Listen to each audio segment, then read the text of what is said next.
Good morning, good afternoon, everyone. Thanks for joining this webinar, and thanks for participating in the poll. I think that was good for us to get some feedback. So that was good. Thank you. So let's get into the webinar. The topic of the discussion is, uh, are you moving to cloud native? If so, what are the benefits and the return on investment we are looking at, right? And we'll get into some of the use cases from a benefit, cost savings, ROI perspective. But let's start with where you are in the journey, which is kind of what the poll was supposed to get some feedback on. And as we look at this continuum from where we started, maybe 20 years ago in this IP/SIP world, and I'm going to be more focused on the SBC side of things, but this applies equally to other network elements.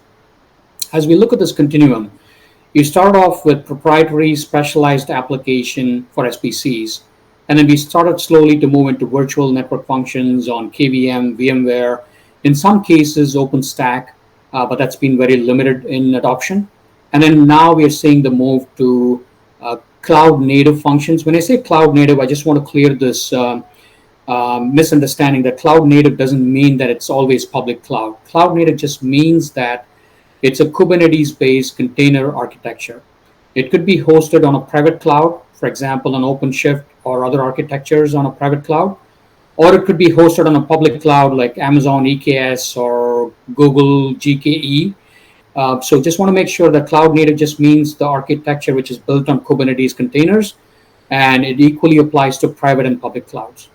So you see this continuum from physical to virtual to cloud native.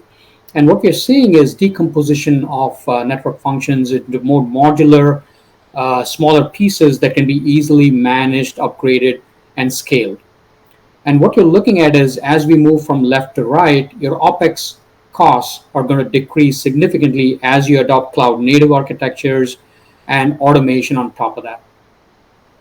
So this is what we're seeing as a transition in the industry from physical to virtual to cloud native. Some customers, some carriers are moving directly from physical to cloud native and leapfrogging and leaving, basically skipping the virtual network function in between.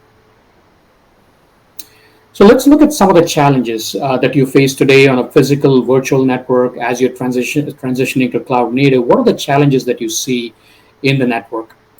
From my perspective, when I talk to customers, it's basically a lot of stakeholders coming at you with different demands. You can have your security CISO coming at you from a security perspective, saying the network has to be security compliant, has the right security posture, things of that sort. The legal people may come at you and say that we have to comply to this legal mandate by this date and time. Could be a stir-shaken mandate, could be a next generation 911 emergency calling mandate. So these legal mandates and deadlines that come at you. Then there are the business people that come at you and say that, or basically our ARPU is stalling. We need to create some new revenue generating services. How do you now launch new services fairly quickly? So you have all these stakeholders coming at you while you're trying to manage your existing network. And your existing network is basically physical or virtual. Maybe some of you are moving to cloud native, but basically it's a complex multi-vendor network. And to do anything right from configuration to testing, it's pretty manual. Maybe it's semi-automated with some mops and scripts, but it's pretty manual at this point. So that leads to slower upgrades, slower releases, slower launching of new services, and so forth. So while you have all these stakeholders coming at you, you also have this complex manual network to manage. And when we look at the life cycle of what operations people do day in, day out, it's captured at the bottom of the slide, which is from design to innovate. This is the cycle you kind of live every day, day in, day out, right? So the first couple of stages are more design deployment related. Could be a new product introduced into the network, or could be an existing product. You're just upgrading to a new release of an existing product, but there is a design component and there is a deployment component in terms of testing and validation before you deploy into production. And that is really CapEx and OpEx intensive from a ROI perspective. Then you move into more of the management. Once you deploy a product or service, you get into the management model where you manage, troubleshoot, keep customers happy. and try to optimize as you go forward. Once you learn what the network does, what the call flows do, you try to optimize the network. So that's kind of the day N activity. Once you deploy into production, you start the management cycle. And then along the way, you start to innovate and launch new services that'll bring in new revenue and increase the revenue footprint. But when you look at this, the first couple of stages are really day zero, day one, is what is called in the industry. And then the management piece and the innovation piece is a day end thing. And it kind of keep going through this loop again and again and again. And this is the life of an operations champion. So while you do this and you get all these challenges, how do you better manage your network more efficiently, more with more agility? So that's what we're going to discuss today. So let's look at slightly differently from the teams involved in this activity, right? So we looked at day 01 where you design and deploy, day N where you really manage your network and troubleshoot and keep customers happy.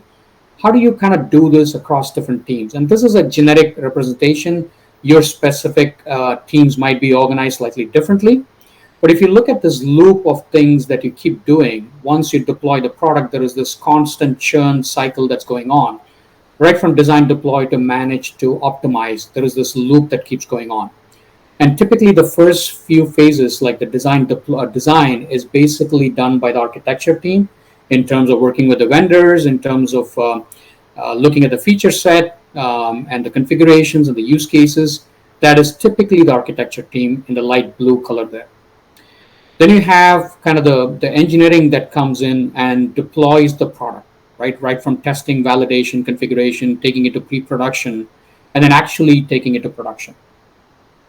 So once you get into production, then engineering kind of gets out of the way. Then it's the NOC responsibility to manage the network, troubleshoot the network, and then get into optimization at some point. So there are multiple teams that are kind of streamlined, and as a workflow, they hand off from one stage to another, and then they go back into the loop, do some incremental improvements, add some new features, and the loop continues. So this is what typically happens in the life cycle of an operations person or an operations team.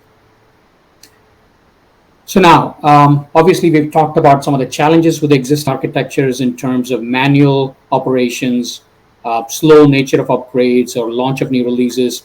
So how do we make it better? So this is where cloud native architectures come in, and this architecture has been present forever in the cloud hyperscalers in terms of IT workloads. It's only now that it's coming into the telco side of the equation.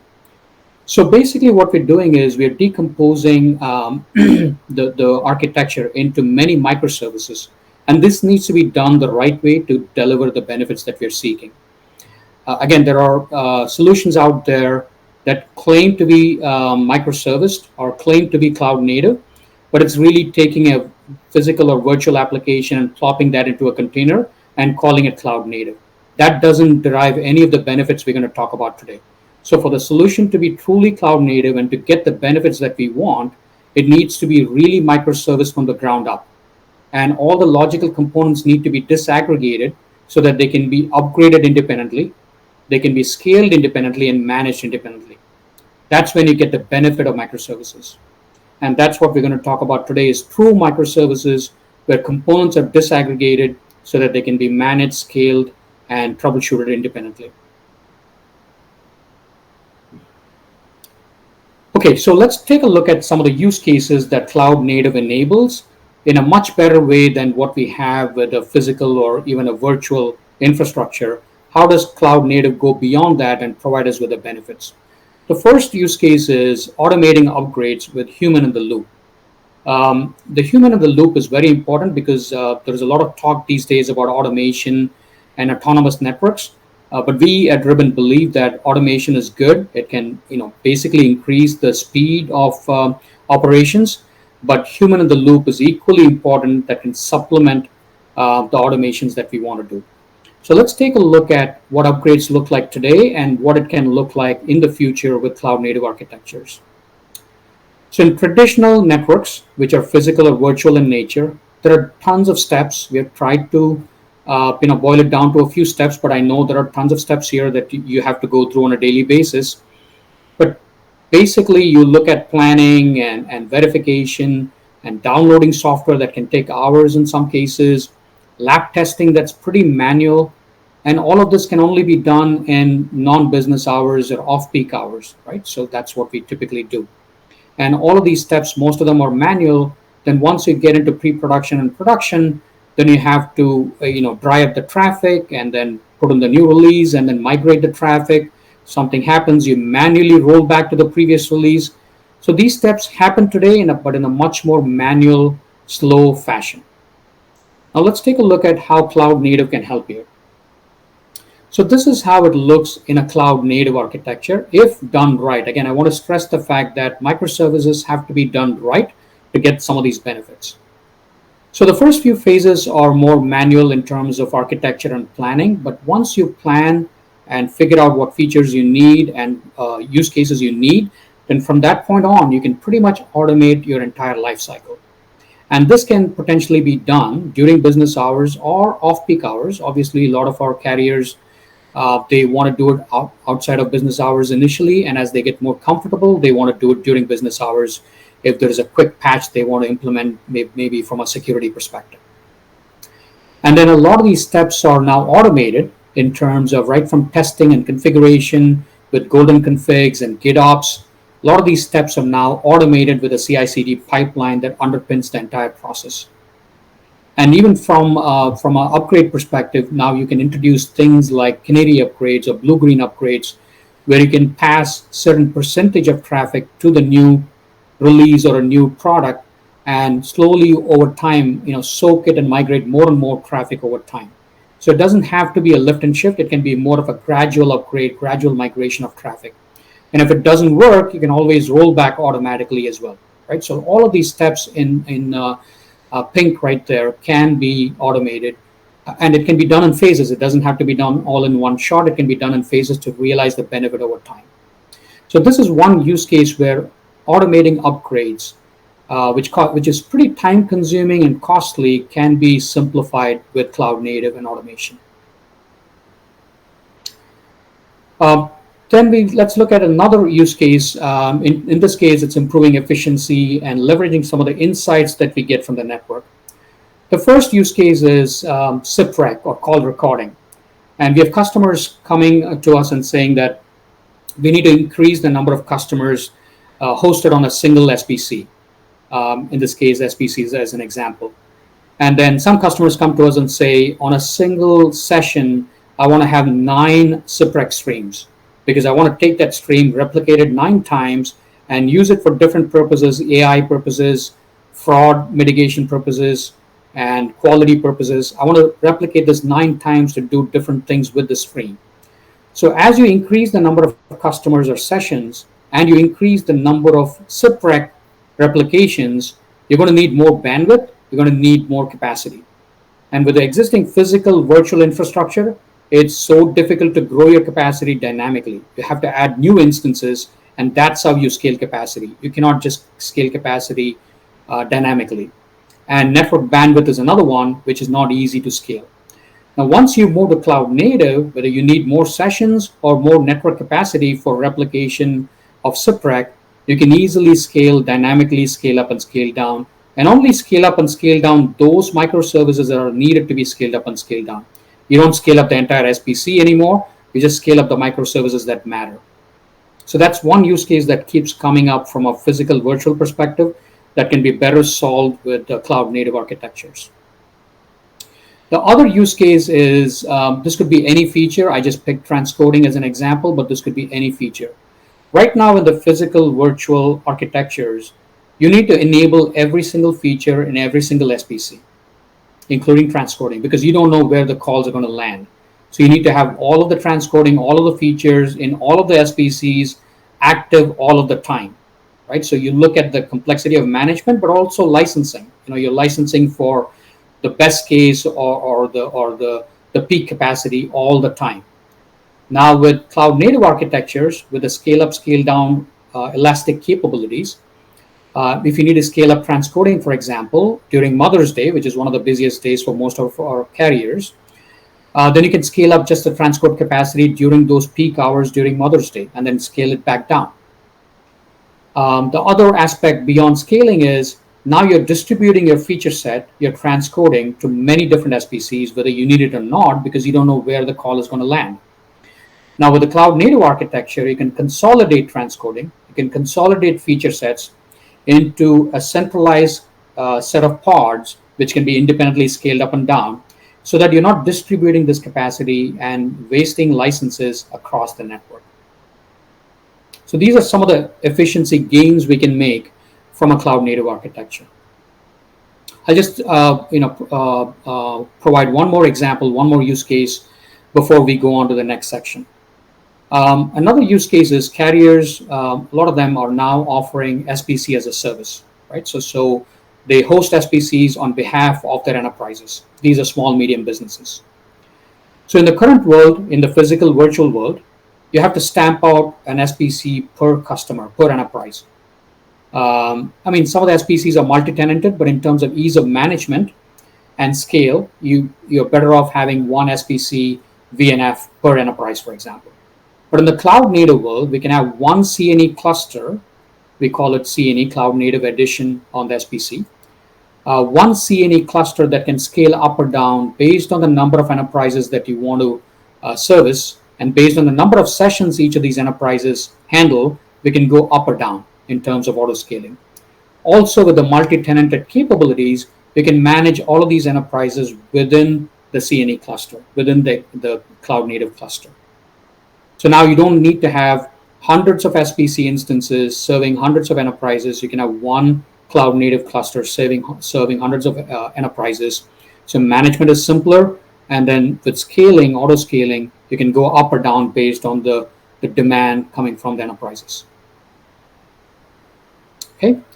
So those were the use cases that kind of highlight the differences or the benefits of cloud native when compared to existing physical virtual architectures. And there are many other benefits that we can get into in future webinars. Now let's take a look at the momentum we are seeing in the market, right? Just to give an idea of what's going on. And as you can see the flags throughout the globe, Ribbon is seeing significant momentum in the move towards cloud native architectures. These are tier 1, tier 2 service providers across the globe looking at cloud native as the next gen architecture that they want to move towards. Just to highlight a few, we had recent wins, big tier 1 wins in Europe and Japan. We have significant engagements, some of them in final stages in North America, in Asia Pac as well. And these service providers are looking for network consolidation. In some cases, service providers have many networks that they want to bring together on a cloud native footprint. They want to save on OpEx and CapEx costs. And more importantly, they want to launch newer services, revenue generating services, much more quickly. Enterprises are not far behind. The large enterprises, the large banks, insurance companies, healthcare institutions, federal enterprises, they're not far behind. And they're looking for hybrid cloud infrastructures. They want to move some workloads into public cloud while keeping some in the private cloud. So they're looking for more hybrid cloud infrastructures. And they want one architecture that can work in the public cloud as well as the private cloud, which is the Kubernetes container-based architecture. So this is what we're seeing in the market, just to show you the traction and the interest levels in the market for cloud native and automation. So let's take a now look at some of our customers to see how they're leveraging cloud native and automation architectures. So this customer in Europe, it's a big tier 1 customer with millions and millions of subscribers. The primary concern for them is that they have 4 different networks, IMS networks, or more wireless. There is a fixed interconnect network, there is a UCAS network, and there is an enterprise SBC as a service network. And these networks are handled differently. Some of them are physical, some of them are virtual, with different vendors in some cases.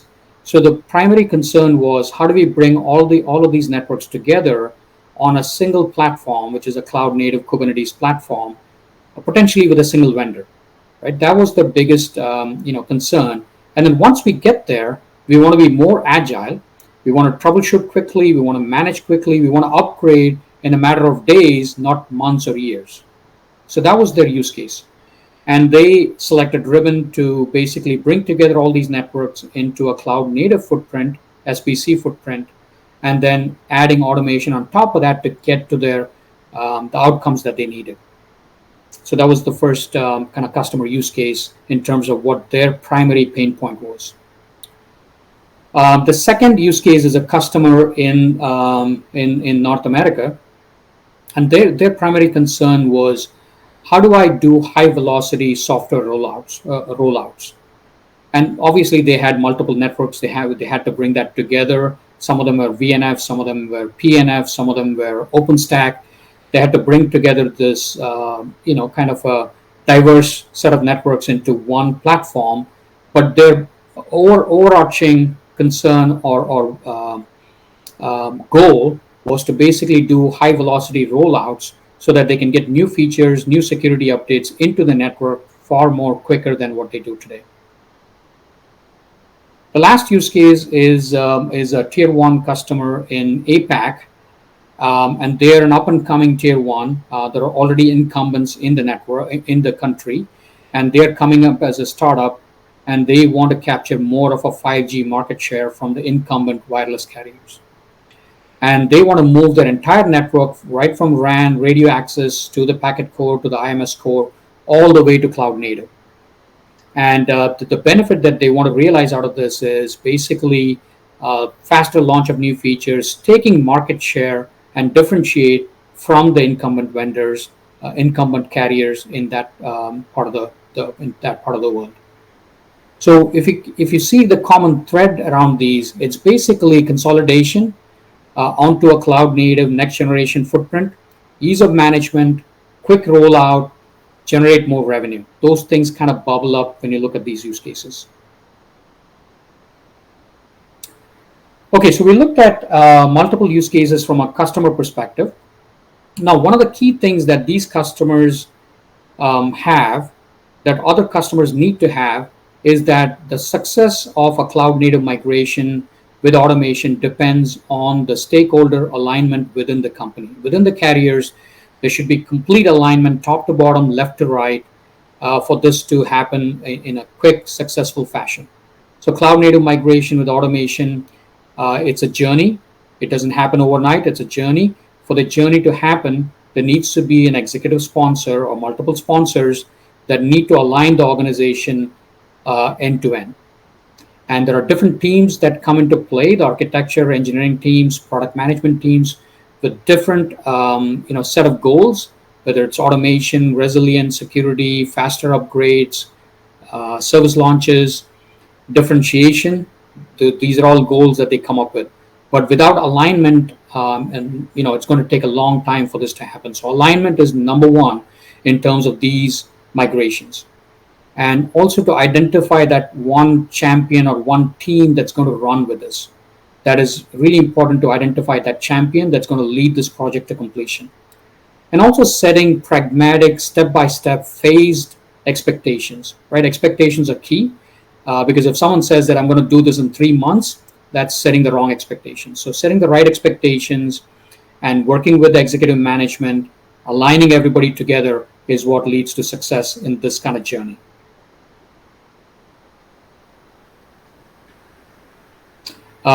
We have a poll at this point. Lance, are we able to launch a poll? Hey, Ram. No, we're not able to launch the poll. There's some technical difficulties, but I did put it just below your slides as sort of just a food for thought, right?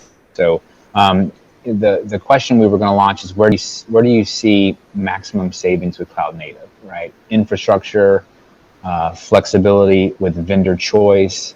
Number 3, managing the network, like with upgrades and launching new services. Or 4, disaster recovery costs. So in the ask a question section, you can let us know your thoughts there and maybe put in your answer. That would be one way to interact with this poll, since the poll mechanism wasn't working. But that's the question we had. And to that point as well, we already had a few questions come through, but if you still have questions for Ram or the team, feel free to enter those now too, as we near the end of the presentation. But I would love to hear from you.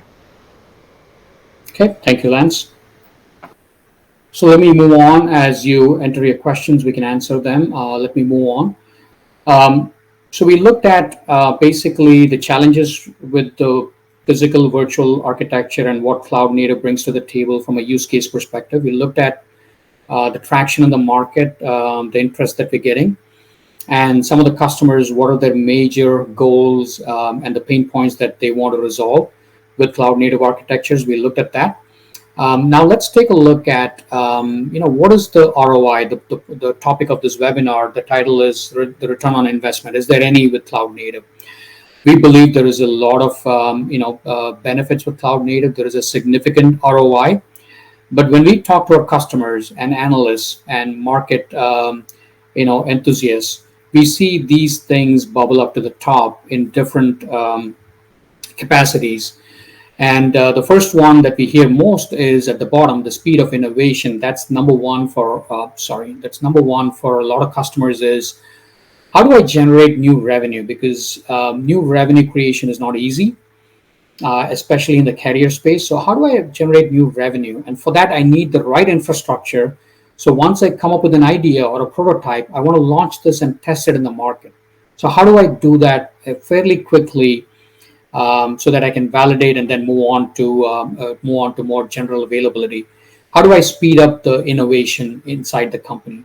And for that, you need the right architecture, which in this case is a cloud native architecture, but also with automation with CI/CD. Right, cloud native architecture doesn't go on its own. You do need the automation capabilities. So speed of innovation comes up as one of the top benefits that people are seeking with cloud native architectures.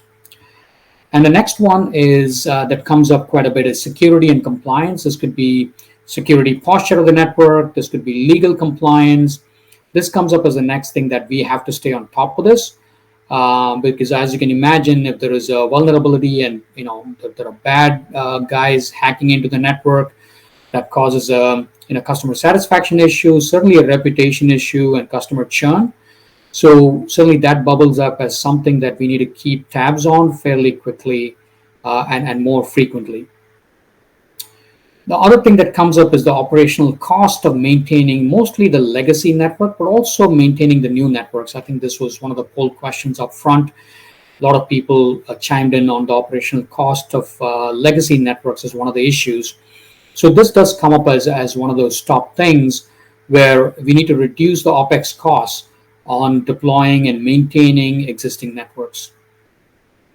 The next thing that comes up is normalized infrastructure, which is basically, right now, whether it's a physical network, which is mostly proprietary vendor-based hardware, or even virtual networks where it's still vendor-based, bespoke, commercial off-the-shelf servers, but it's still vendor-based. So a lot of infrastructure is diverse, and we're spending more and more money on proprietary infrastructure. So the need is for a normalized infrastructure of white box servers that Kubernetes can manage and provide resource allocations to different elements, different vendors, and so on.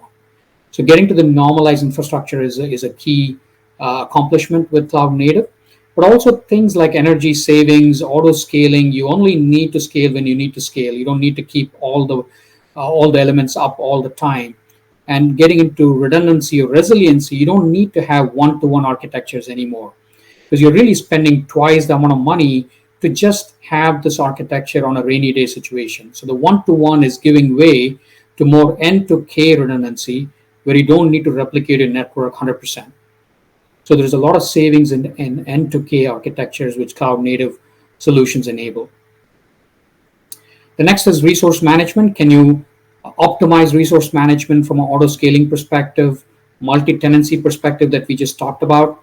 How can you efficiently optimize resource management? The next thing is about vendor lock-in. This does bubble up from time to time when you have a multi-vendor strategy or a single vendor strategy. Are you locked into that one vendor and you're at their mercy? This is something that comes up from time to time. So can we have a uniform architecture, infrastructure, API-based models, and common backend telemetry from CDRs to observability? Can we have one infrastructure that all vendors kind of feed into?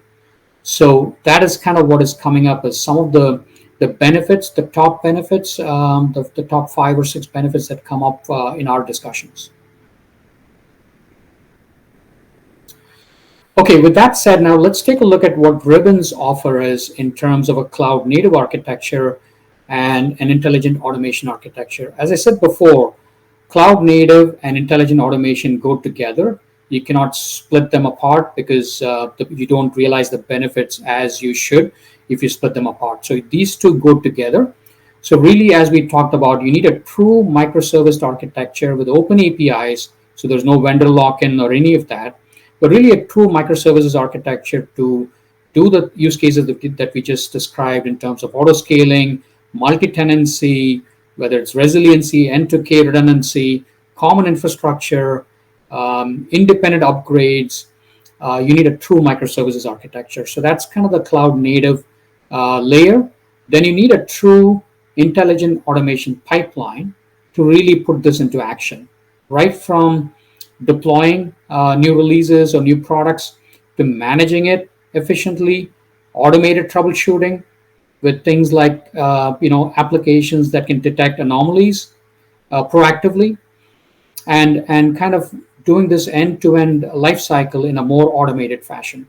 So you do need the cloud native framework with microservices built in, but then you need the intelligent automation layer to put that into action, to get the benefits, to do it in a much more faster fashion over time. Just as a sneak peek, I know we didn't touch on automation today. That is a topic for a future webinar, but automation is a key aspect of cloud native architectures. Right now, there is a lot of data that carriers have, right from subscriber data, network data. They have lots of data. There is a lot of visibility. And there are actions being taken today using that data, but a lot of this is using manual processes, maybe semi-automated, using gut instinct and things of that sort, which works today, but it just takes a long time with the data that you have to take some actions. So what we're coming out with is an automation framework, which basically looks at data that you have and looks at anomalies and other areas of improvement and takes automatic action with human in the loop. So this is our automation framework at a high level. Just wanted to give a sneak peek. Today's topic was more on microservices and cloud native architectures. The next topic will be on automation, on how do we put this into basically action and execute much more efficiently. So just want to give a sneak preview, but this will be a topic for the future. Finally, what is Ribbon offering in the cloud native solution is basically our SBC portfolio, right from SBC, the session border controller, to the policy routing engine, and our IMS architecture. All of this is truly microserviced and cloud native, and with analytics and automation built in. And this is a cloud first mentality. It could be applied to private, public, or hybrid clouds. It can be deployed anywhere. We talked about resiliency benefits. All of this is built into the architecture because we built this ground up. Took about 2 years to build this with true microservices architecture. And the benefits are on the right-hand side is, again, when you look at moving to cloud native, just look for these underlying built-in infrastructure, because once you select a solution, we cannot change the infrastructure, right? The infrastructure that it's built on has to be rock solid. It has to be truly microservice. I repeat that word again. It's truly microservice, so we can get the complete benefits of cloud native architectures with automation. So when you are looking for solutions, look for the architecture that is built underneath the SBC or whatever device you're selecting. And then, is there a freedom to move different elements at your pace? And also, is there a freedom to be flexible in deploying in public cloud, private cloud, or hybrid clouds with the same architecture? The architecture should not be different for the public or the private. It should be the same architecture that spans multiple clouds. So do you have that flexibility? And then from a licensing perspective, do you have the flexibility to move licenses between private, public clouds, and so forth? So basically, from a Ribbon perspective, we have built architecture and set up the commercial engagements in such a way that we provide the true flexibility on wherever you want to take your network to the next level. And as you grow and evolve your network, we want to be there with you with the flexibility from a technical perspective and also from a commercial perspective. So that is what Ribbon has to offer from a cloud native perspective. So we've covered the challenges, the use cases where cloud native benefits come into play. We looked at the market traction and how customers are using cloud native solutions to their advantage, and then what Ribbon has to offer in this architecture. So with that, I'm coming to the end of the presentation. Um, Anu and David, I don't know We if have there are some any questions. questions. Yep. Yeah, Ram, so we have a question. One is based on this slide, which is around deployment flexibility, and they're asking if our solution, when you say is can be deployed on a public cloud. Can you talk a little bit about that? Yes. No, the solution, as I said before, the architecture, any architecture should be done in a way that it's cloud agnostic, right? Could be private cloud, OpenShift, public cloud, EKS, GKE, Outpost, whatever it is, right? It has to be cloud agnostic for it to really span and be flexible. The Ribbon solution that we're developing is developed ground up and is cloud agnostic, and it can be moved from cloud to cloud in a pretty seamless manner.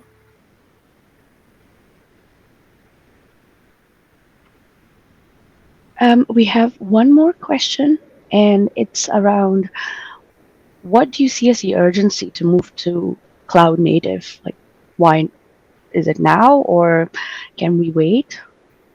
That's a great question. A lot of our customers do ask that. I've invested so much in my physical virtual infrastructure. I would like to sweat it out. Do I need to move to cloud native now? So basically, what I would like to say is, I think we are at the stage where cloud native makes sense to telco workloads. As I've said before, cloud native has existed in the IT side of the business for a long time, right? It's only now in the past year or so that technology has improved so much so that real-time communications like SPCs and so on that handle real-time traffic, has the capability, has the technical frameworks to be deployed in cloud-native networks, right? So that technology is available now. It was not available before. Now it's available. But the second thing is, in terms of your existing network does work today, right? It just takes a long time. It's very manual and slow in order for you to handle different stakeholder challenges and things of that sort. So, in terms of a journey, again, as I said, it's a journey. The move to cloud native is a journey. So it's not going to happen overnight. It's going to take some time. So the point is to plan the migration right now. It's not to move right away, but to plan the migration. So we're working with many tier ones, tier twos at this point that have like a 1 year, 2 year vision of moving into cloud native. But they're starting to plan now to look at migration strategies, because it's not just you, because you're connected to many other carriers. So you need to look at the interconnects and so on. So you got to plan this migration. So I would say start looking at planning that migration over time. It's going to be a journey, and we can help you in that journey. And then start to manage both the existing network and the new network, right? So it's going to be a challenge. So how do we manage the two networks and then migrate traffic from one to another in a seamless fashion? So I would say start planning now, planning for the journey, and then we can help you along the way. I have one more question that just popped up, and it goes back to the conversation around urgency to migrate. Is like cloud native functions really ready for real time traffic? No, great question. Yeah, I'll give you some context. We've had our SPCs in this case on Amazon Cloud for about 5 or 6 years now, and then we have had it in other clouds as well. And when we look at the progression from there, the initial few months and years, we quickly found that some of the capabilities in cloud infrastructures don't support real-time workloads. When I say don't support, sunny day situations, everything is good. Rainy day, when something happens, you got to switch over, you got to do geographic redundancy. Things didn't work based on the five nines that carriers are used to. It took quite a bit of time to migrate and switch over and things like that. But ever since we have started working with cloud players, both private cloud, public cloud players, and started improving the architectures to suit real-time traffic in the past few years, things have gotten much, much better to the extent that right now, and you can do a POC or demo with us. Right now, if you can look at cloud native side by side with a virtual or physical appliance, cloud native can meet or even exceed some of the capabilities and latencies that physical and virtual devices provide. So cloud native technologies have evolved in the last few years to match and beat some of the existing PNF, VNF architectures. Hey, Ron, we have another question. I'll take a stab at answering it if you want. One of the main concerns for us going to cloud native is the increased security exposure, things like container vulnerabilities, API security, and potential data breaches. How do you address that as Ribbon? And so, first, in my humble opinion, the security threat hasn't really changed, if you think about it. It's the same one, it's just effectively the same targets, but just spread over a wider decomposed footprint. But secondly, I do agree with you that there are so many more moving parts in cloud native, but Ribbon does align with the Cloud Native Computing Foundation, the CNCF practice, when we implement security principles. So we do things like vulnerability management, workload protection, strong authentication, authorization, et cetera, right? But more importantly, security is a design requirement for us. So we implement secure defaults, and that makes exception lists easier to manage when you're going along. Then there's things like least privilege, there's this whole supply chain security, the GitOps integration that you mentioned, Ram. That's all part of a CI/CD pipeline, which includes all the good things that you would expect from us, things like encryption, auditing, and everything you'd expect from Ribbon that we've been doing for the last 30 years, right? And while automation was briefly mentioned, obviously if you don't integrate your implementation with the CI/CD pipeline that we have, this is one of the easiest mitigators to security concerns, is to integrate your own operations with a vendor's CI/CD pipeline. We do have a DevOps and DevSecOps team that can help you do that. So that's something I wanted to mention. Do you have any other thoughts? No, I think that's a great question and answer, David. That does come up in our customer meetings. In terms of, is it different? Yes, it's different, but then again, when you look at different vendors and compare them against one another in terms of microservices, security is another topic that we should be comparing different vendors and seeing which one is better. Do they have security built in terms of process, not so much the technology, but in terms of the process?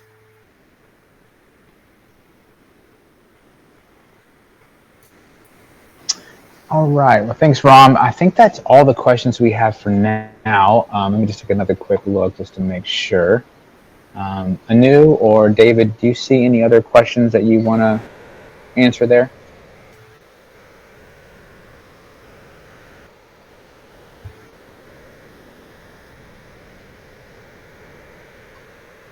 There's one that, what is the roadmap for the Ribbon application server to get it as a cloud native solution? That's on the roadmap at some stage. I don't know where it fits, Ron. Maybe you can talk to that maybe in a couple of seconds. But what we're talking about today specifically is the session border controller function, right? So. Yes. This session was more about the SBC portfolio and the IMS portfolio. The application server, in terms of containerizing that solution, we are looking at that and looking at when we can do it as part of the roadmap. But we're looking at other products as part of this migration. So you'll see more and more products come into the cloud native umbrella. The application server specifically will keep you in the loop, and we'll take the contact information, but we'll keep you in the loop on the roadmap on that. We have one more question just pop up, Ram, and it's about cloud providers such as AWS and GPS. I think it's Google GCP, charged by number of audio packets like in and out, which add huge costs compared to SBCs in private cloud. So any suggestion on how to reduce that cost? No, it's a great question again, right? So mostly the public cloud providers charge for the bandwidth going out, not by the bandwidth coming in, because they want more data coming in, but not, they want to charge on the data going out. So there are different techniques by which you can optimize the cost, right? And in some cases, you can get to the same cost as your on-prem private cloud. This is a bigger topic to discuss. We have calculators that can help you understand how to optimize the traffic going out of the network, out of the public cloud network. There are optimization instances that we can schedule the SBC on. There is optimized pricing also that we can work with you on. So this is a deeper topic. I think we should take the contact Anu, but there's a way to make it very similar in price to your private cloud, which is why some of the carriers are now thinking of having a private cloud, but also having a foot in the public cloud, just even from a geo-redundant perspective, because the costs are pretty much on par with private clouds now. I think a couple of the things to add to that, Ram, would be optimizing the compute instances. So we implement things like only provision for what you need, and then auto scaling kicks in to add more as you need. So that's, obviously that's tied into the amount of bandwidth that you're using eventually in terms of transfer. But also when you're doing data transfers, we try and keep data within the same availability zone, within the same region. Those kind of optimizations are already in place to avoid doing data transfers between different places that don't need to be going between, right? Different VPCs, etc. Right? So a lot of monitoring and management that goes on to prevent that kind of unnecessary transfer. So yeah, it's a whole topic in itself.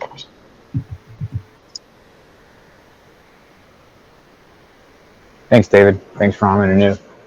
Yeah, that is all the questions, and sort of at the top of the hour here. So first of all, I just want to thank everybody for attending. Appreciate you jumping on with us today. And as Ram mentioned, there's maybe some other topics coming down the road on automation, maybe some of the roadmap things. So be on the lookout for those invitations when they come through. Thank you, Ram, for your presentation, and Anu and David as well.